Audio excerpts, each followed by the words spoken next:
புத்தகம் 6ஆம் அதிகாரம் 8ஆம் வசனம். மீகா தீர்க்க தரிசன புத்தகம் 6ஆம் அதிகாரம் 8ஆம் வசனம். ஒரே ஒரு வசனத்தை நாம் தியானிக்கலாம். மீகா தீர்க்க தரிசன புத்தகம் 6ஆம் அதிகாரம் 8ஆம் வசனம். அனைவரும் சேர்ந்து ஒரே ஒரு வேளை ஒரே நேரத்தில் அனைவரும் சேர்ந்து வாசிக்கலாம். மனுஷனே, நன்மை இன்னதென்று அவர் உனக்கு அறிவித்திருக்கிறார். நியாயம் செய்து இரக்கத்தை சிநேகித்து உன் தேவனுக்கு முன்பாக மனத்தாழ்மையாய் நடப்பதை அல்லாமல் வேற எண்ணத்தை கர்த்தர் உன்னிடத்திலே கேட்கிறார். ஹல்லேலூயா.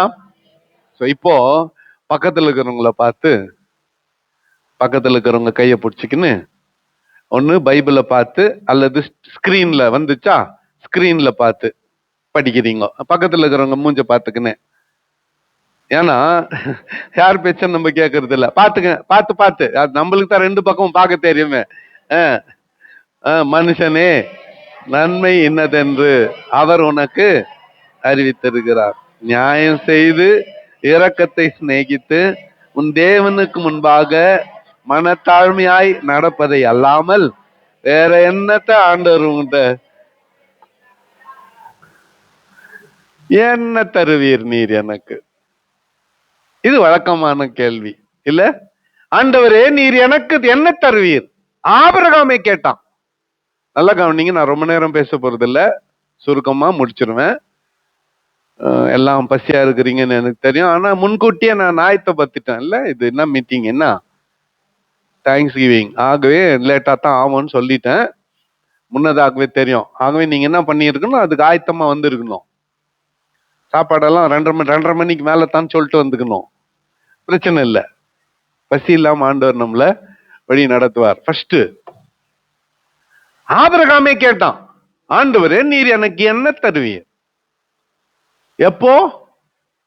ஆஸ்தி பூமி தாங்க கூடாத அளவுக்கு கொடுத்துட்ட பிறகு. அவன் பிச்சை எடுத்துன்னு இல்ல.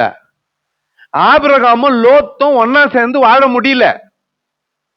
ஆபிரகாமின் மந்தை மேய்ப்பர்களுக்கும் லோத்தின் மந்தை மேய்ப்பர்களுக்கும் ஆடுகளுக்கு மாடுகளுக்கு தண்ணி காட்டுற இடத்துல சண்டை வர்ற அளவுக்கு, புல்லு மேய்க்கிற இடத்துல சண்டை வர்ற அளவுக்கு பெருக்கமாயிடுச்சு மந்தை. ஆனா கர்த்தர் வாக்குத்தத்தம் பண்ணினபடி இன்னும் ஈசாக்கு பிறக்கவில்லை. அப்பதான் ஆபிரகாம் கேட்கிறான், ஆண்டவரே, நீர் எனக்கு என்ன தருவீர்? எல்லாத்தையும் கொடுத்துட்டு இருக்கிற, நீ சொன்னபடி என் பேருக்கான அர்த்தம் இன்னும் விளங்கலையே. ஆபிரகாம மாத்தினியே, ஜாதிகளுக்கு தகப்பன்னு சொன்னியே, ஒரு பிள்ளை கூட இன்னும் இல்லை என்று அங்கலாய்த்தான். இப்போ இது மனுஷனுடைய இயல்பான ஒரு கேள்விதான், என்ன தருவீர்? சாட்சியில கூட ஒரு சிலர் நாம் அதை வெளிப்படுத்தணும். இன்னத்த ஆண்டவர் செஞ்சிருவார், என்னத்தை செஞ்சுட்டார், என்னத்த ஆண்டவர் குத்துட்டார். இப்போ நம்ம கொஞ்சம் குறுகிய பார்வை உடையவர்கள். ஒரு ஒரு ஒரு இந்த அறைக்குள்ள நம்ம வந்தோம்னு வச்சுக்கோங்களேன். இப்ப நான் உள்ள வந்தேன், எல்லா லைட்டும் எரியுது, ஒரு லைட் எரியல. என் கண்ணு எரியிற லைட் எல்லாம் விட்டுச்சு. எங்க போயிடுச்சு? ஏன் அது ஒண்ணு எரியல? அப்புறமா தான் யோசனை வந்துச்சு, அதுவும் வெளியே லைட்டும் ஒன்னா கனெக்ஷன் கொடுத்துட்டு இருக்கிறோம். இப்ப போட்டா வெளி லைட்டும் சேர்ந்து எரியும், அதனால போடாது கரெக்ட் தான். சர்ச்சுக்குள்ள வந்தவொடனே என் பார்வை எங்க போச்சு பார்த்தீங்களா? நான் சொல்றது புரியுதா? இப்போ உங்க வீட்டுக்குள்ள போறீங்க, ரைட்டா, எல்லாம் இருக்குது, அதை பத்தி எல்லாம் கவலையே இல்லை. ஃப்ரிட்ஜுக்குது, அதை பத்தி கவலை இல்லை. வாஷிங் மிஷினுக்குது, அதை பத்தி கவலை இல்லை. என்ன இருக்குதோ அதை பத்தி கவலை இல்லை. இல்லாத ஒண்ணு நினைச்சு, ஐயோ சிங்கிள் டோர் பிரிச்சுக்குதே, டபுள் டோர் எப்ப வாங்குறது? என்னத்துக்கு டபுள் டோரு? சிங்கிள் டோர் பிரிட்ஜே இன்னும் சுத்தம் பத்தாத நாத்தாச்சுங்குது. 3 வருஷத்துக்கு முன்னால வச்ச குழம்பு உள்ளுக்குது, ஏன்னாத்துக்கு அது? ஏன் இந்த கவலை? இல்லாததை குறித்து ஒரு ஏக்கம். நம்ம ஆண்டவர்கிட்ட முறையிடுறதெல்லாம் பாருங்க, ஆண்டவர்கிட்ட நம்ம முறையிடுறதெல்லாம் பாருங்க. அனித்தியமான காரியங்களுக்கு தான். சரீர சுகத்துக்காக கேட்கறது கூட டெம்பரவரி தான். சரீர சுகத்துக்காக கேட்கறது கூட டெம்பரவரி தான். ஏன்னா இந்த சரீரம் 300 வருஷம் வாழ்வதற்காக சிருஷ்டிக்கப்படவில்லை. இதுக்கு ஒரு ஆயுசு இருக்கிறது. இந்த கண்ணுக்கு ஒரு ஆயுசு இருக்குது, இந்த காதுக்கு ஒரு ஆயுசு இருக்குது, இந்த பல்லுக்கு ஒரு ஆயுசு இருக்குது. போ தேய்மானம், ஜீரண உறுப்புகளுக்கு ஒரு ஆயுசு இருக்குது.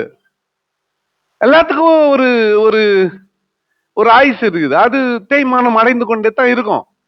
அதான் முதுமையினுடைய அழகு, அதான் முதுமையினுடைய சிறப்பு. அதான் அதை உணராதத்தான் நம்ம நிறைய பேரு கவலையில மாட்டிக்கொண்டிருக்கிறோம். நிறைய பேர் கண்ணாடி கிட்ட போன கவலை, என்ன ஆயிடுச்சு, வெள்ளையாயிடுச்சே, சந்தோஷப்படு வெள்ளையாயிடுச்சேன்னு. அது நமக்கு ஒரு எச்சரிக்கை கொடுக்கிறது. On your mark. எப்படி ஆன் யுவர் மார்க் காதோரத்துல வந்துச்சுன்னா ஆன் யுவர் மார்க். நம்ம என்ன பண்றது தெரியுமா, டயட் சாத்த மூடிடுறது.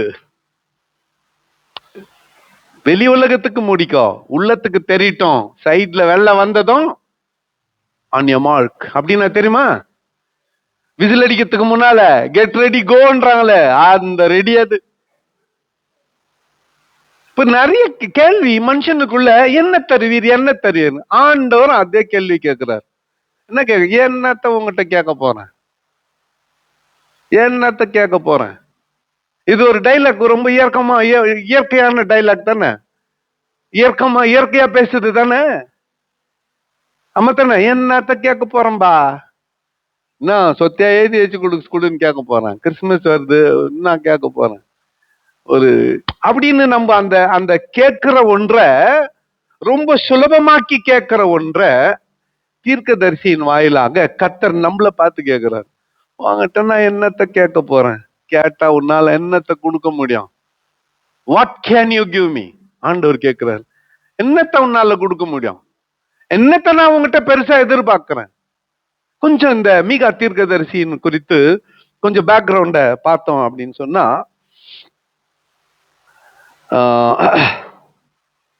நியாய தீர்ப்பு அருளப்பட்டு நியாய தீர்ப்புக்கு பிறகு ரெஸ்டோரேஷன், ஒரு தண்டனையை கொடுத்து, தண்டனைன்ற வார்த்தையை நான் பயன்படுத்த விரும்பல, ஒரு சிச்சையை செய்து அந்த சிச்சையிலிருந்து மீண்டு வந்தவர்களை மறுபடியும் உருவாக்கி நிறுத்திட்டு ஆண்டவர் இந்த தீர்க்கதரிசி ஆகிய மீகா வாயிலாக இவர்களுக்கு புது நம்பிக்கையை கொடுக்கிறார். அந்த புது நம்பிக்கையில் ஒன்று, முழு அதிகாரத்தை தியானிக்க நமக்கு நேரம் இல்லை. இதோ கர்த்தர் தமது ஸ்தானத்திலிருந்து புறப்பட்டு வருகிறார். 1 அதிகாரம் 3 வசனத்துல, இதோ கர்த்தர் தமது ஸ்தானத்திலிருந்து புறப்பட்டு வருகிறார், அவர் இறங்கி பூமியின் உயர்ந்த இடங்களை மிதிப்பார். என்ன இது விஷயம், உயர்ந்த இடங்களை மிதிப்பார். பேர்னம்பேட்ல கிறிஸ்துமஸ்க்கு ஒரு வாரத்துக்கு முன்னால பாஸ்டர்ஸ் மந்த்லி ட்ரைனிங், பாஸ்டர் திடீர்னு போன் பண்ணி இன்னைக்கு வந்துருன்ட்டார். போன கிளாஸ் முடிஞ்சிச்சு. கிளாஸ் முடிஞ்ச பிறகு ஒரு சிஸ்டர் தெரியும், நம்ம 20 வருஷமா எனக்கு தெரியும், அங்க ரொம்ப ஸ்ட்ராங் மெம்பர் அந்த சர்ச்சில். அது ஒரு கேள்வி கேட்டுச்சு, மலை மேல சாப்பிடாதீங்கன்னு பைபிள்ல இருக்குது. என்ன ஐயா, மலை மேல சாப்பிடாதீங்கன்னு எப்படி ஐயா, என்ன விஷயம் அப்படின்னு. என்ன விஷயம்னா, மலையை கண்ட உடனே அங்க என்ன பண்ணிட்டாங்க சொல்லுங்க, கோயிலை கட்டி விக்கிரகத்தை ஏற்படுத்தி அதுக்கு முன்னால படையல் போட்டு அங்க உட்காந்து அந்த சாமி அவங்கள காப்பாத்தன்னு நினைச்சுக்கின்னு என்ன பண்ணாங்க, சாப்பிட்டாங்க. குல தெய்வத்துக்கு படையல் போட்டு சாப்பிட்டாங்க. அந்த மாதிரி மலை மேல போயிட்டு சாப்பிடாதீங்கன்னு ஆண்டவர் சொன்னார். விக்கிரகத்துக்கு படைச்சதை சாப்பிடாதீங்கன்னு ஆண்டவர் சொன்னார்னு நான் பதில் அளிச்சேன். இங்க ஆண்டவர் என்ன பண்றார் பாருங்க, இதோ கர்த்தரே தமது ஸ்தானத்திலிருந்து புறப்பட்டு வருகிறார், அவர் இறங்கி பூமியின் உயர்ந்த இடங்களை மிதிப்பார். ஏன் உயர்ந்த இடங்களை மிதிப்பார்? உயர்ந்த இடத்துல கட்டி வச்சுட்டு இருக்கிறாங்க, கோயிலுங்களை கட்டி வச்சுட்டு இருக்கிறாங்க, விக்கிரகங்களை கட்டி வச்சுட்டு இருக்கிறாருங்க. ஒன்னொன்னையும் என்ன பண்ண வருவார் ஆண்டவர், ஒன்னொன்னையும் மிதிப்பாராம். திருப்பதியை மிதிப்பார். எதனா கிட்டும், இது வைரல் எப்படி ஆனாலும் பரவாயில்ல. எல்லா எந்தெந்த உயர்ந்த இடங்களில் விக்கிரக கோட்டைகள் கட்டப்பட்டிருக்கிறதோ கர்த்தர் கண்டிப்பா நம்ம எல்லாரும் பார்ப்போம். 1000 வருட அரசாட்சியில் அவர் செய்யற வேலையே அதுதான். எல்லா மலையே இருக்காது, ஒரே மலையை தவிர. இது ஒரு பெரிய 2வது வருகை குத்து ஆராய்ச்சி படிச்சா ஒரு ஒரு ஒரு நாள் வரப்போகுது, பூமி வெறும் சமவெளி, ஒரு மலை இருக்காது, ஒரு பள்ளத்தாக்கு இருக்காது, கடல் கூட இருக்காது, ஒரே ஒரு மலை சின்னதா உயர்ந்து இருக்கும். அங்க ஒரு சிங்காசனம் வைக்கப்பட்டிருக்கும். அந்த சிங்காசனத்துல உட்காந்து அப்படி சுத்தி பார்த்தாருன்னா பூமி உலகமே தெரியும், உலகமே தெரியும். அந்த சிங்காசனத்துல யோசேப்பின் குமாரனும் தாவீதின் குமாரனும் ஆகிய ஆண்டவர் இயேசு வீட்டு இருப்பார். எல்லாம் ஃபர்ஸ்ட் அவர் அடக்க போறது எதைத்தான் சொல்லுங்க? மலையும் சிலையும் தான். முத அவர் அழிக்க போறது எதைத்தான்? மலையும் சிலையும் தான். ஆண்டவர் சொல்றார், நான் மலையை என்ன பண்ணுவேன், வந்து என் காலால் மிதித்து போடுவேன். யாக்கோபின் மீறுதல்கள் நிவர்த்தி செய்யப்படும், அதன் சொருபங்கள் நொறுக்கப்படும். அக்கிரமத்தை யோசித்து தங்கள் படுக்கையின் மேல் பொல்லாப்பு செய்ய எத்தனம் பண்ணி தங்கள் கையில் வல்லமை இருக்கிறபடியால் விடியற்காலம் மட்டும் அதை நடப்பிக்க முயற்சிக்கிறவர்களை அழித்து போடுவேன். 2ஆம் அதிகாரம் 1 வசனத்துல, வயல்களை இச்சித்து பறித்து கொண்டு, வீடுகளை இச்சித்து எடுத்துக்கொண்டு, புருஷனையும் அவன் வீட்டையும் மனுஷனையும் அவன் சொந்தத்தையும் ஒடுக்குகிறவர்களுக்கு ஐயோ. சோத்திரம். நான் இதை பத்தி எல்லாம் பேசின்னு போக நமக்கு டைம் இல்லை. ஆனா 5ஆம் அதிகாரத்துக்கு வரும்பொழுது 2ஆம் வசனத்துல, எப்ராத்தா என்னப்பட்ட பெத்லகேமே, இப்பதானே போச்சு, சொல்லுங்க எல்லாம். எப்ராத்தா என்னப்பட்ட பெத்லகேமே, நீ யூதேயாவில் உள்ள ஆயிரங்களுக்குள்ளே சிறியதாயிருந்தும் இஸ்ரவேலை ஆள போகிறவர் உன்னிடத்திலிருந்து புறப்பட்டு என்னிடத்துக்கு வருவார். அவருடைய புறப்படுதல் அநாதி நாட்களாகிய பூர்வத்தினுடையது. ஆண்டவராகிய இயேசு கிறிஸ்துவனுடைய ரட்சிப்பின் பிறப்பை குறித்து அற்புதமா சொல்லிட்டாரு மீகா தீர்க்கதரிசி. இப்படி சொல்லி கொண்டு வந்தவர் தான் சொல்றாரு, மனுஷனே,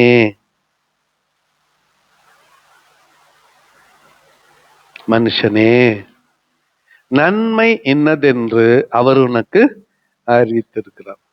நல்லா கவனிங்களேன், எல்லாம் எனக்கு கொஞ்சம் பாருங்க.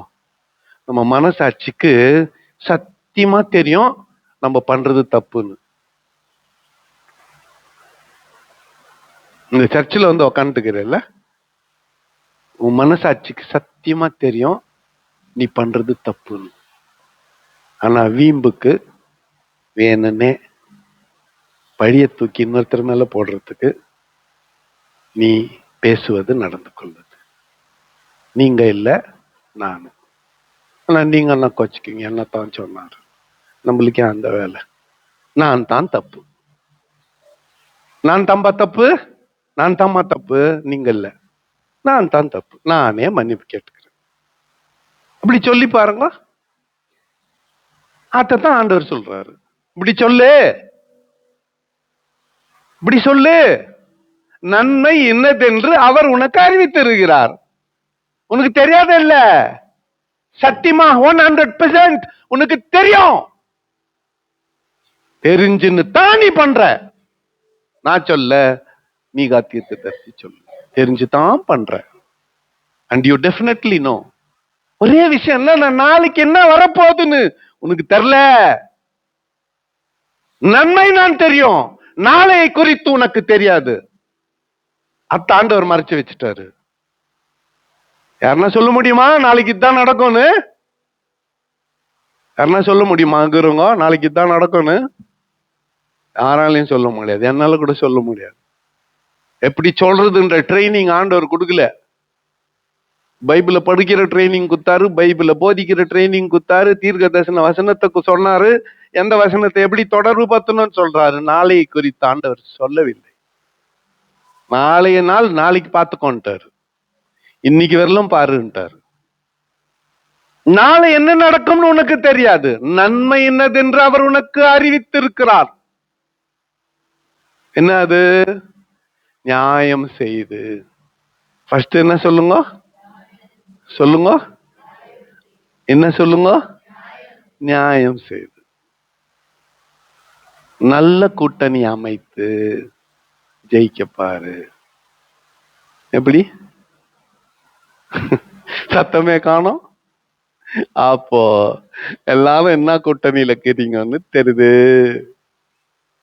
ஒரே கூட்டணி, நல்ல கூட்டணி. அது என்ன? உனக்கும் உன் ஆண்டவருக்குமான கூட்டணி.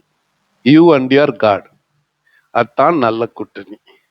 வேற எல்லா கூட்டணியும் வேஸ்ட். நியாயம் செய், அநீதி பேசாத, அநீதி யோசிக்காத, அநீதி செய்யாத, அநீதியா நினைக்காத. நன்மை என்னதுன்னு ஆண்டவர் சொல்லிட்டுகிறாரு. புதுசா ஒண்ணு உனக்கு சொல்ல வேண்டிய அவசியம் இல்லை. And you know what is good, and you know what is good. அது 2:30-3 மணி இருக்கும். You know what is good. ஆண்டவர் சொன்னார், you know what is good. உனக்கு தெரியும் எது நல்லது எது கெட்டதுன்னு தெரியும். நல்லதை தவிர்த்து கெட்டதை செய்து கொண்டு இருக்கிறாய். ஆனா ஆண்டவர் சொல்றது, கெட்டதை தவிர்த்து நல்லதை செய், நியாயம் செய்து. நெக்ஸ்ட் எதை நேசிக்கணுமா? இரக்கத்தை நேசிக்கணும். இரக்கமாயிரு, ஏழைகள் மேல இரக்கமாயிரு, நம்மிலும் பலவீனமானவர்கள் மேல இரக்கமாயிரு, நம்மிலும் ஏழ்மையா இருக்கிறவங்க மேல இரக்கமாயிரு, நம்மிலும் கஷ்டமா இருக்கிறவங்க மேல இரக்கமாயிரு. அவங்க மேல கொடுங்கோல் ஆட்சி செய்யாத, அவங்க மேல அதிகாரத்தை திணிக்காத, இரக்கமாயிரு, இரக்கத்தை நேசி. ஏற்பட்டவங்க நிலைமையில போய் பாரு, அவங்க பிரச்சனை என்னன்னு அவங்க நிலைமைக்கு போய் பாரு. என்ன பிரச்சனை? முழுவதுமாய் வசதியில பிறந்தவர்கள் ஏழைகளின் நிலைமை என்னன்னு அவங்களுக்கு தெரியாது. பசியா இருப்பது என்னன்னு அவங்களுக்கு தெரியாது. நிர்வாணமா இருப்பது என்னன்னு அவங்களுக்கு தெரியாது. குளிரா இருப்பது என்னன்னு அவங்களுக்கு தெரியாது. வீடு வாசலோட வசதியோட ஆகார குறைவில்லாமல் வஸ்திர குறைவில்லாமல் இருக்கிறவர்களுக்கு ஏழையின் தேவை தெரியாது. ஆனா ஆண்டவர் சொல்றாரு, கொஞ்சம் இரக்கத்தை சிநேகி, இரக்கத்தை சிநேகி. கொஞ்சம் அந்த கையை தர, கொஞ்சம் ஏழை எளிய மக்களை விசாரி, கொஞ்சம் அந்நியருக்கு அன்ன வஸ்திரம் கொடு, கொஞ்சம் அப்படியே கொஞ்சம் அப்படி ட்ரை பண்ணு. பெருசா வள்ளல்னு பேர் எடுக்க வேண்டிய அவசியம் இல்ல. வள்ளல் வேணாம். நேற்று ஏலகிரி மலையில இருந்து இறங்குறப்போ வள்ளல் பேருங்கெல்லாம் வளைவுல போட்டுக்கிறாங்க. மீட்டிங் ஒரு இதுக்கு போயிருந்தோம். வளைவுல போட்டுக்கிறாங்க, ஒரு வள்ளல் பேரும் போட்டுக்கிறாங்க, புலவருங்க பேரையும் போட்டுக்கிறாங்க. முல்லைக்கு தேர் கொடுத்த பாரி அவங்க போன உடனே அப்படி வளைஞ்சா அந்த போர்டு ஒன்று மாட்டுக்குது. அந்த போர்டு மேல ஒரு கொடி வந்து படர்ந்துட்டு இருக்குது. நம்ம கண்ணு கொஞ்சம் சரியில்லை. கரெக்டா அந்த அந்த வேணும்னா அன்னைக்கு போய் பாருங்க, அந்த வளைவுல போயிட்டு பாரி வளைவு அப்படி வளையிறப்போ அங்க முல்லை இது ஒரு போர்டு ஒன்று வச்சிருக்காங்க. அது மேல அப்படியே கொடி வந்து படர்ந்துட்டு இருக்குது. தற்செயல தான், வேணும்னு யாரும் வளர்க்கல. கொஞ்சம் தமிழ் படிச்சதுனால அந்த ஞாபகம் வந்துச்சு. கடையேழு வள்ளல்களை ஒருத்தர் நீ மாறிடுன்னு நான் சொல்லல. படி அரிசியில ஒரு பிடி அரிசி எடுத்து நம்ம கண்ணு முன்னால ஒருத்தர் பசியா இருந்தா 3 வேளையும் பிரியாணி சாப்பிட்டு இருந்தா, ஒரு வேளை கட் பண்ணிட்டு ரசம் சோறு சாப்பிட்டு அத்தை யாருக்கு கொடு? இல்லாதவங்களுக்கு கொடு. இரக்கத்தை சிநேகித்து லாஸ்டா உன் தேவனுக்கு முன்பாக எப்படி எப்படி தேவனுக்கு முன்பாக மனத்தாழ்மையாய் நடந்து கொள்வதை அல்லாமல் வேற என்னத்தை உங்ககிட்ட கேட்கிற? இதை விட ஒரு சிம்பிளான ஒரு சுவிசேஷம், சிம்பிளான வாழ்க்கை வழிகாட்டுதல் முறை வேற எங்குமே கிடைக்காது. ஆண்டவருக்கு உண்மையில எப்படி இரு? 2 பேர் ஜெபம் பண்ண போனாங்க. இந்த உதாரணத்தை ஏசுநாதரே சொன்னார். 2 பேர் ஜெபம் பண்ண போனாங்க. ஒருத்தன் பரிசேயன், பரியாசமா. நான் பாஸ்டர்ஸ் மீட்டிங்ல கேலி பண்ணி அதே மாதிரி நம்ம ஆயிடுச்சு பாரு. நீ பரிசேயன் இல்லடா, பரியாசன்றது. பரிசேயன் பாஸ்டர், ரெவரண்ட், பிஷப். அவர் ஜெபம் பண்றாரு, கிருபையெல்லாம் நல்ல ஆண்டவரே, நான் என்னுடைய எல்லா வருமானத்திலும் தசம்பாகம் கொடுக்கிறேன் என்பதை நீர் அறிந்திருக்கிறீர். அவருக்கு தான் எல்லாம் தெரியுமே. இஸ் ஆல் நோயிங் காட் இல்ல? அத்தையான் சொல்றேன். நீ வாரத்தில் 2 தடவை உபவாசிக்கிறேன், இருக்கட்டும், ஏறின கொழுப்பு இறங்குது, என்ன பிரச்சனை? எங்க பக்கம் திரும்பினாலும் வெறும் பிரியாணி தான். இப்ப ஏன் உபாச கூட்டம் மாச கட்சி இல்லைன்னா கிறிஸ்துமஸ்ல ஏத்த அந்த 1.5 நாள்ல இறக்கலான்றதுக்கு தான், உங்க நல்லதுக்காகத்தான், ஏன் நல்லதுக்காகத்தான். ரசம் சோறு கிடைக்காதான்னு ஏங்குற நாட்களுக்கு வந்துடுறோம் இல்ல? ஆமா. அவனுடைய ஜபம் பாருங்க, வாரத்தில் 2 நாள் நீ உபாசிச்ச ஆண்டவருக்கு என்ன லாபம்? அதோ அந்த ஆயக்காரனை போல இல்ல. நெக்ஸ்ட், அதோ அவன மாதிரி இல்ல. அவனுடைய ஜபம் இன்னொருத்தன் ஜபம், தலை தூக்க முடியல, அவனுக்கு நெஞ்ச நிமிர்த்த முடியல, தலைக்கிழ குஞ்சுக்கணும். இந்த சாவியா போன கதிர்க்கும் முதிர்ச்சியான கதிர்க்கும் வித்தியாசம் கண்டுபிடிச்சிடலாம். எப்படி தருமா? எப்படி தருமா? ஒரு வரப்புல நின்னு பாக்குறீங்க, எந்த கதிர் கழுத்தை தொங்க போட்டுக்குதோ அது நல்ல முதிர்ச்சியான கதிர், அதுல நல்ல மணிகள் இருக்கும். எந்த கதிர் நிமிர்ந்து நின்னுக்குதோ அது புல்லா சாவியா போயிட்ட கதிர். என்ன இவரு எப்ப பாட்டனி வாத்தியார் ஆயிட்டான்றீங்களா? அதெல்லாம் 25 வருஷத்துக்கு முன்னாலே படிச்சுட்டு தான். ஆமா, எந்த கதிரு நிமிர்ந்து நின்னுக்குதோ அதுல ஒண்ணும் இல்லைன்னு அர்த்தம், சாவியாதுன்னு அர்த்தம். வேணும்னா வாங்க, விளை நிலத்துக்கிட்ட போய் பார்க்கலாம். எந்த கதிர் நல்ல மணிகளை கொண்டிருக்கிறதோ தலை கீழே போட்டுரும், தலை கீழே போட்டுரும். அப்படி ஒரு கதிருக்கு தெரிது, இந்த கதிருக்கு தெரியல, இந்த பதருக்கு தெரியல. என்ன பெருமை பேச்சு எனக்குள்ள நான் நான் நான் எல்லாம் அவர் ஆள்னு அப்படிங்கிறத மறந்துடுறோம். ஆமா, நான் தான், ஆனா இந்த கெப்பாசிட்டி எனக்கு குத்துது அவரு அப்படிங்கறத என்ன பண்ணிடுறோம்? மறந்துடுறோம். மனத்தாழ்மையாய் நடப்பதையே அல்லாமல் வேற என்னத்தை கர்த்தர் உள்ளத்துல எதிர்பார்க்கிறார்? ஒன்னும் பெருசா நீ இந்த மலையை தூக்கி இந்த மலை இந்த பக்கம் வைக்கணும்னு ஆண்டவர் உங்ககிட்ட எதிர்பார்க்கல சிஸ்டர், பிரதர். 100 பேருக்கு அன்னதானம் வாங்கணும்னு ஆண்டவர் ஒண்ணு கேட்கல. நடந்தே வான்னு ஆண்டவர் சொல்ல, முட்டி போட்டுனே வான்னு சொல்ல, உருண்டு பரண்டுனே வான்னு சொல்லல. 40 நாள் உபாசமாயிரு, 18 நாள் உபாசமாயிரு, கறி சாப்பிடாத இரு, எதுவுமே சொல்லல. சிம்பிளா சொல்லிட்டார், நன்மை எதுன்னு சொல்லிட்டேன். நியாயம் செய்ய, இரக்கத்தை நேசி, ஆண்டவருக்கு முன்னால தாழ்மையாயிரு. எப்படி ஈஸியா சொல்லுங்க? நியாயத்தை செய்ய, இரக்கத்தை நேசி, ஆண்டவருக்கு முன்னால ஆத்தத்தான் ஆண்டவர் எதிர்பார்க்கிறார். அப்போ ப்ரமோஷன் எப்படி வருது?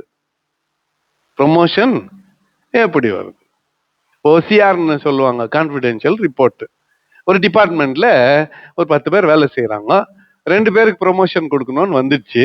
அதிகாரியா இருக்கிறவர்கிட்ட மேல இருக்கிறவங்க கேட்பாங்க, 10 பேருக்கு சிஆர் அனுப்புன்னு. 10 பேர் அட்டண்டன்ஸ் எப்படி வந்தாங்க, வேலை எப்படி செய்யறாங்க, அவங்க கான்டாக்ட் எப்படி இருக்குது, எவ்வளோ ஃப்ரீக்வெண்டா வெளியே போறாங்க, எத்தனை நாள் பர்மிஷன்ல போறாங்க, எத்தனை நாள் லீவ் எடுக்கிறாங்க, ஒரு ரிப்போர்ட். அது இதுல எல்லாம் சரியாகிறவங்களுக்கு 2 பேரை ப்ரமோஷன் பண்ணுவாங்க.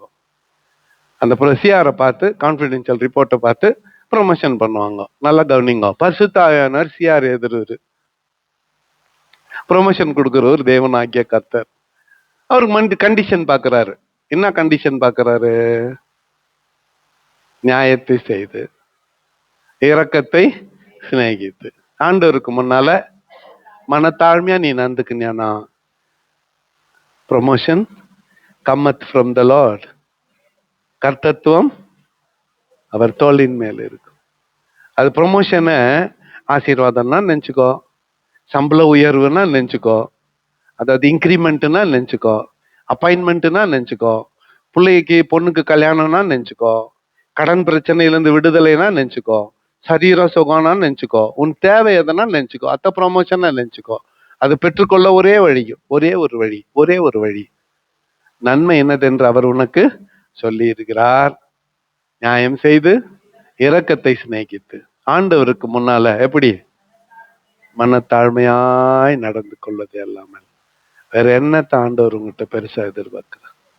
வேற எதையும் உங்ககிட்ட எதிர்பார்க்கல. வேற எதையும் ஆண்டவர் உங்ககிட்ட எதிர்பார்க்கல. இந்த ரொம்ப சிம்பிளான 3 காரியங்கள். இந்த கதிர் உதாரணம் சொன்ன பாருங்க, அதை மறக்காதீங்க, தயவு செஞ்சு மறக்காதீங்க. நல்ல மணிகளை உடைய கோதுமை கதிர் அல்லது கேழ்வரகு அல்லது நெல்மணிகள் தலையை உயர்த்தவே உயர்த்தாது. இன்னைக்கு கேஜிஎஃப்ல சமீபமா மஞ்சு மறிச்ச போது அடக்கம் பண்ண போயிருந்தேன் கல்றிக்கு. அப்போ கொஞ்சம் அப்படி பார்வையை சுத்தி அப்படி ஒரு ரவுண்டு பார்த்துட்டு வந்தேன். கண்ணுக்கு ஒரு சிலருடைய கல்லறைகள் பட்டது. அவங்க யார் தெரியுமா? பலவீனமானவர்களை, நோஞ்சான தூக்கி போட்டு அடிச்சு வருங்க. நோஞ்சா இன்னைக்கும் நோஞ்சானாவே நந்தனுக்குறான். அப்படி பண்ணவங்க எல்லாம் எங்க போயிட்டாங்க? கல்லறையில் இருக்கிறாங்க. அங்க ஒவ்வொரு முறையும் ஒரு படிப்பினை, அங்க போன உடனே ஒரு பாடம். அடட, இங்கவே ஒரு ரகசியம் இருக்கிறது. டூருக்கு கூட்டின்னு போற மாதிரி ஒரு முறை உங்க எல்லாரையும் கல்லறைக்கு கூட்டின்னு போனோம். கூட்டின்னு போய் காட்டணும். புலிஸ் ஒரு கட்டு, நிறைய மரங்கள்லாம் வளர்ந்துட்டு இருக்குது, நாளைக்கே வச்சுக்கலாம். கொஞ்சம் போய் பார்க்கணும். மனுஷனுடைய முடிவுரைகள் எப்படி எழுதப்படுகிறது பார்க்கணும். அப்போ நம்ம வாழும் பொழுது, நம்ம வாழ்நாள்ல ஆண்டவர் எதிர்பார்க்கிற இந்த சின்ன காரியங்கள், சின்ன சின்ன காரியங்கள், நன்மை எதுன்னு உனக்கு சொல்லிக்கிறார். அந்த நன்மையில நியாயம் செய்து இரக்கத்தை நேசித்து ஆண்டவருக்கு முன்னால தாழ்மையா நடந்துக்கோ. வேற ஒன்னும் ஆண்டவர் உங்ககிட்ட எதிர்பார்க்கல. அருமையான வருஷத்தின் முடிவுக்கு ஏன் இந்த செய்தி? காரணத்தோட தான். வருஷத்தின் முடிவுக்கு வந்துட்டோம். நெக்ஸ்ட் சண்டே இது இல்ல, ஒரு புதிய ஆரம்பம், ஒரு நியூ பிகினிங். இப்ப அந்த புதிய ஆரம்பத்துக்கு போறதுக்குள்ள பழைய சட்டை கழட்டி என்ன பண்ணோம்? துவைச்சிடணும். ஒரு 4 ஷர்ட் மாட்டி வச்சுட்டு இருந்துச்சு, ஒயிட் ஷர்ட். இப்போ நாளும் போடுறதெல்லாம் இந்த ஒரு 1.5 மணி நேரம், அப்புறம் போய் கட்டிடுமா. இப்போ இதுல அடுத்த ஞாயிற்றுக்கிழமை எதை போடுறதுன்னு தெரியல. ரொம்ப வேலையை வைக்க கூடாது. காலரை பார்த்தோம், ஓ இது அழுக்காகுது, இது வேணாம். ஒரு சட்டுல அழுக்கு படிஞ்சா அதை துவைச்சு போடணும்ன்ற எண்ணம் நமக்கு இருக்குல்ல. இதயத்தை எப்படி வச்சுக்கணும்? இந்த கேள்வியோடு நான் நிறைவு செய்கிறேன். இதயத்தை எப்படி வச்சுக்கணும்? துவைச்சு துணி போடுறோமே, இதயத்தை மட்டும் துவைக்கவே மாட்டேன்றோமே. நல்லா சலவையில போட்டு இன்னைக்கு துவைச்சிட்டு போயிடுங்க. புது வருஷத்துக்குள்ள போறப்போ ஒரு புது மனுஷனா, புது மனுஷியா, சந்தோஷத்தோடு, சமாதானத்தோடு, எதிர்பார்ப்போடு, அந்த புது வருஷம் எந்த பயமும் இல்லாம. செல்வியாமா, இன்னொரு முறை வருஷம் அட்மிட் ஆயிடுவேன் அத்தைய பேசாதீங்க. அதெல்லாம் பழைய கதை. புது கதையில இனி அட்மிட்டே இல்ல, டைரக்ட் தான். 50 வருஷம் கழிச்சு உனக்கு என்ன கவலை? இனி ஹாஸ்பிட்டல் அட்மிட் இல்ல, இயேசுவின் நாமத்துல. இல்ல எதனா வீட்டுல நிறைய வேலை செய்யணும்னு போய் 10க்கு ஹாஸ்பிட்டல்ல என்ன போச்சு? மணியை அப்படியே வச்சிருன்னு பாரு. வந்த பிறகு நீ தான் துணியை துவைக்கணும். அதுக்கு பதிலா அப்பப்ப வேலைய அப்ப நித்யா சத்யா சிஸ்டம் அம்மா அவங்க சொன்னாங்கல்ல, என்ன நான் செய்ய வேண்டிய வேலை ஏதோ கீது மாதிரி இருக்குது, நோயோட நான் செய்யக்கூடாது, இதான் லாஸ்ட். திருப்பி நெக்ஸ்ட் இயர் வந்து இந்த வருஷம் இல்ல, முடிஞ்சு போச்சு. சுகர் பிபி பத்தி யாரோ சொன்னாங்க, இன்னொருத்தர் டேட்டு அதெல்லாத்தையும் மூட்டை கட்டி அப்படி கடாசுங்கன்றேன். அப்படியே ஐயோ நோட்ஸ் ஆக்குது கேட்டோம், அப்படி விசிறடிக்கணும். எல்லாருடைய ஒப்பீனியன் அப்படி தூக்கணும். இன்னும் முடிஞ்சா ஒரு போய்க்கு நெருப்பு கொளுத்திட்டு அதுல போயிட்டு போட்டுருங்க, என் ஆண்டவர் இயேசு இருக்கிறார். ஏசா பாக்குறாரு, தலைநோவு, வயிறு நோவு, 10 வருஷம் 20 வருஷம் கணக்கு யார் கேட்டாங்க? ஒரு அம்மா 10 வருஷம், ஒரு வருஷம், ஒரு அம்மா 20 வருஷம். இதுல வேற யார கணக்கு? 5-8 வருஷம். அதெல்லாம் கட்டி ஏன் கணக்கு பாக்குறேன்றேன் நானு. 30 கொடுக்கட்டோமே ஆண்டவர், போயேன் என்ன இப்போ 40 கொடுக்கட்டோமே, அதுக்கு ஒரு 50 கொடுக்கட்டோமே, இன்னும் ஓடி ஆடி என்ன செய்ய வேண்டி இருக்குது? அப்பதான் காலைல 5 மணிக்கு ஒரு டீனா கிடைக்கும். இன்னும் நல்லா வைக்கட்டுமே ஆண்டவர், என்னப்போ ஏன் ஆண்டவருடைய வல்லமையை குறைக்கிறீங்க? இன்னத்துக்கு மெடிக்கல் ரிப்போர்ட்டுக்கு? ஆமா, ஹாஸ்பிட்டலுக்கு போனேன், நான் தான் போனேன். அப்படியே அப்படியே அப்படியே ஷாக் வந்து அப்படியே வந்து போச்சு. நான் தான் போனேன். ஆமா போனேன், முடிஞ்சிச்சு. ஊசி போட்டுக்குன்னு மாத்திரை சாப்பிட்டேன். எக்ஸசைஸ் பண்ண சொன்னார், பண்ணேன். இது நோவு கிட்டப்பா, அப்படி போ. ஏசா பாக்குறாரு, இத தூக்கி கையில வச்சுக்கின்னு போய்கிட்டே இருக்கலாம். வழியில வான்னு கூப்பிட்டுக்கிட்டா பாய் கூட சொல்றதுக்கு என்ன இல்ல, எல்லாம் நீ டெட் பாடிக்கு என்ன சொல்லுங்க, பாய் சொல்லுங்க. நான் பாட்டுக்கு என்ன பண்ணுகிறேன், மனநிலைக்கு வாங்க. இதுதான் ஆண்டவர் நன்மை என்னதென்று சொல்லிட்டு இருக்கிறார். இன்னொரு முறை அவிசுவாசமான சாட்சி இந்த சர்ச்சில் என்ன பண்ணக்கூடாது, வரக்கூடாது. மெடிக்கல் ரிப்போர்ட் பேசாதீங்க. கர்த்தர் என்னை சுகப்படுத்தினார், கர்த்தர் எனக்கு பலன் கொடுத்து இருக்கிறார், நன்மை செய்து இருக்கிறார், ஏசப்பா கூட இருக்கிறாரு, போதும். வேற அடிஷனலா ஒரு இன்ஃபர்மேஷனும் தேவையில்லை. டாக்டருங்க சொல்லுவாங்க இது 5க்குணும் 6:15 இது. உடனே நீ அத்தை பிடிச்சிக்கிறது, 5க்குணுமாமே 6:15 தாமே. நேத்து டெஸ்ட் எடுத்து இன்னைக்கு 4:15 ஆயிட்டுக்கும். அது வளர்ந்த மாதிரி அது என்ன ஆயிட்டுக்கும். இப்ப ஏன்னா நேற்று ராத்திரி யாரோ ஒருத்தருக்காக என்ன பண்ணிட்டு இருப்பாங்க, ஜோம் பண்ணிட்டு இருப்பாங்க. உடனே ஆண்டவர் கேட்டுப்பாரு, 6:15 4:45 பண்ணிட்டு பாரு. அது தெரியாது, 6:15 6:15 ஆண்டவர் சொல்றாரு, அது எப்போ 4:45 ஆயிடுச்சுன்னு. புரியுதா? மெடிக்கல் ரிப்போர்ட் அப்படி தூரங்க. வறுமை, கடன் பிரச்சனை, வீடு இல்ல, வாசல் இல்ல, பிள்ளைங்க எல்லாத்தையும் மூட்டை கட்டி தூர வைங்க. கர்த்தர் உங்களோடு இருக்கிறார். ஆண்டவர் உங்களோடு சிம்பிளா 3 வேலை சொல்லிட்டாரு. 3 நன்மை என்னதுன்னு சொல்லிட்டாரு. நியாயம் செய்ய, இரக்கத்தை சிநேகித்து, ஆண்டவருக்கு முன்னால தாழ்மையா நடந்துக்கோ. தைராய்டு போயிடும், சுகர் போயிடும், பிபி போயிடும், கேன்சர் வந்த வழி தெரியாத ஓடி போடும், திரும்பி போயிடும், எல்லாம் நோய் எல்லாம் போயிடும். ஏன்னா உன் பரிகாரியாகிய கர்த்தர், உன்னை சுகமாக்கும் தெய்வம் அவரே உனக்கு துணையாய் இருக்கிறார், ஆதரவாயிரு. கஷ்டமெல்லாம் கலைந்து போகும், உன் கண்ணீர் எல்லாம் துடைக்கப்படும், உன் சுக வாழ்வு சீக்கிரத்துல துளிர்த்து கர்த்தர் உன்னையும் வாழ வைப்பார். கைகளை தட்டி ஆண்டவருக்கு காணிக்கை செலுத்தலாம். கண்களை மூடி நாம் ஜெபம் செய்வோம். ஆண்டவரே மறுவாழ்வு, ஆண்டவர் மறுவாழ்வு தருகிறதுல வல்லுனர், எக்ஸ்பர்ட் இன் ரீஹாபிலிட்டேஷன். ஆண்டவர் தான் நமக்கு மறுவாழ்வு தருகிறதுல வல்லவர்.